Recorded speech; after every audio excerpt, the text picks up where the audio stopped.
2007లో first T20 world cup ని ధోని నాయకత్వంలో సాధించిన టీమిండియా ఇప్పటి వరకు మళ్లీ టీ20 వరల్డ్ కప్ ని కొట్టలేకపోయింది. కానీ ఈసారి మాత్రం ఖచ్చితంగా టీ20 వరల్డ్ కప్ ని ఎత్తుకోవాలని ఫామ్ లో ఉన్న ఆటగాళ్లతో యుద్ధానికి రెడీ అయింది. ఈ సమరంలో ఇప్పటికే 2 మ్యాచెస్ లో విజయాలు సాధించిన టీమిండియా ఇప్పుడు 3వ మ్యాచ్ కు రెడీ అవుతుంది. ఈ క్రమంలో జట్టులో ప్లేస్ కోసం ఎదురు చూస్తున్న మరో స్టార్ ఆటగాడు సంజు శాంసన్. ఐపీఎల్లో అదరగొట్టి సూపర్ ఫామ్ లో ఉన్న సంజుకి గత 2 మ్యాచెస్ లో అవకాశమే దక్కలేదు. ఆల్రౌండర్ కోటాలో అక్షర్ పటేల్, శివం దుబే ఉండటంతో సంజు శాంసన్ ని పక్కన పెట్టారు. కానీ శివం దుబే గత 2 మ్యాచెస్ లో అట్టర్ ఫ్లాప్ అయ్యాడు. ముఖ్యంగా పాకిస్తాన్ మీద అయితే అతను విఫలమయ్యాడని చెప్పాలి. పాకిస్తాన్ మీద టీమిండియా బ్యాట్స్మెన్లు టపటపా వికెట్లు పడిపోతున్న సమయంలో బ్యాటింగ్ వచ్చిన శివం దుబే నిలకడగా ఆడి జట్టు స్కోరుని పెంచుతాడని అందరూ భావించారు. కానీ అతడు మాత్రం మొదటి బంతి నుండి తడబడుతూ 9 బంతులను ఎదుర్కొని కేవలం 3 పరుగులు మాత్రమే చేసి బౌలర్ కి రిటర్న్ క్యాచ్ ఇచ్చి అవుట్ అయ్యాడు. దాంతో అతని మీద పెట్టుకున్న అంచనాలు మొత్తం తలక్రిందులయ్యాయి. ఇక అతనికి బౌలింగ్ కూడా ఇవ్వలేదు. దాంతో ఈ ప్లేయర్ కన్నా ఒక స్పెషలిస్ట్ బ్యాట్స్మెన్ ని తీసుకుంటే మంచిదని టీమిండియా మేనేజ్మెంట్ భావిస్తుంది. ఇక టీమిండియా మిడిల్ ఆర్డర్ కూడా తడబడుతుంది. కాబట్టి ఇలాంటి సమయంలో తో జరిగే మ్యాచ్ లో సంజుకి అవకాశం ఇస్తున్నట్టుగా సమాచారం. సంజు శాంసన్ మిడిల్ ఆర్డర్ లో టీమిండియాకు బలంగా నిలుస్తాడని టీం మేనేజ్మెంట్ భావిస్తుంది. ఇప్పటి వరకు సంజు 24 అంతర్జాతీయ టీ20 మ్యాచ్లు ఆడాడు. అందులో 374 పరుగులు చేశాడు. ఇందులో ఒక హాఫ్ సెంచరీ కూడా ఉంది. ఇక ఐపీఎల్లో సంజు అద్భుతమైన ప్రదర్శన చేశాడు.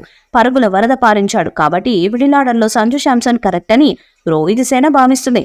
నాసౌ కౌంటీ ఇంటర్నేషనల్ క్రికెట్ స్టేడియంలో రాత్రి 8 గంటలకు ఈ మ్యాచ్ జరగనుంది. ఈ మ్యాచ్ లో శివం ప్లేస్ లో సంజు శాంసన్ బరిలోకి దిగే అవకాశం కనిపిస్తున్నది. ఇక సంజుకి ఛాన్స్ వస్తే ఎలా ఆడతాడన్నది ఇప్పుడు ఆసక్తికరంగా మారింది. అతనికి టీమిండియాలో సెలెక్ట్ అయినా కూడా మ్యాచ్ లో మాత్రం పక్కన పెడుతూ సరైన అవకాశాలు ఇవ్వడం లేదు. ఇక ఈ టీ20 వరల్డ్ కప్ లో కూడా 2 మ్యాచెస్ లో అతనికి ప్లేస్ దక్కలేదు. కాబట్టి స్థానం దక్కితే దాన్ని పూర్తిగా సద్వినియోగం చేసుకోవాల్సిన బాధ్యత సంజు మీద ఉంది.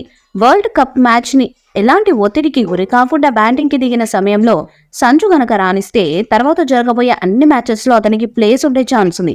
కాబట్టి వచ్చిన అవకాశాన్ని సంజు ఎలా ఉపయోగించుకుంటాడన్నది ఇప్పుడు అతని ఫ్యాన్స్ లో ఆసక్తి రేపుతుంది. ఇక టీమిండియా సూపర్ 8 కి వెళ్లాలంటే తో జరిగే మ్యాచ్ లో గెలిస్తే డైరెక్ట్ గా వెళ్లిపోతుంది. కాబట్టి ఈ మ్యాచ్ కూడా చాలా కీలకం. అందుకే ఈ మ్యాచ్ లో శివం దుబేని పక్కన పెట్టే ఛాన్స్ ఉంది.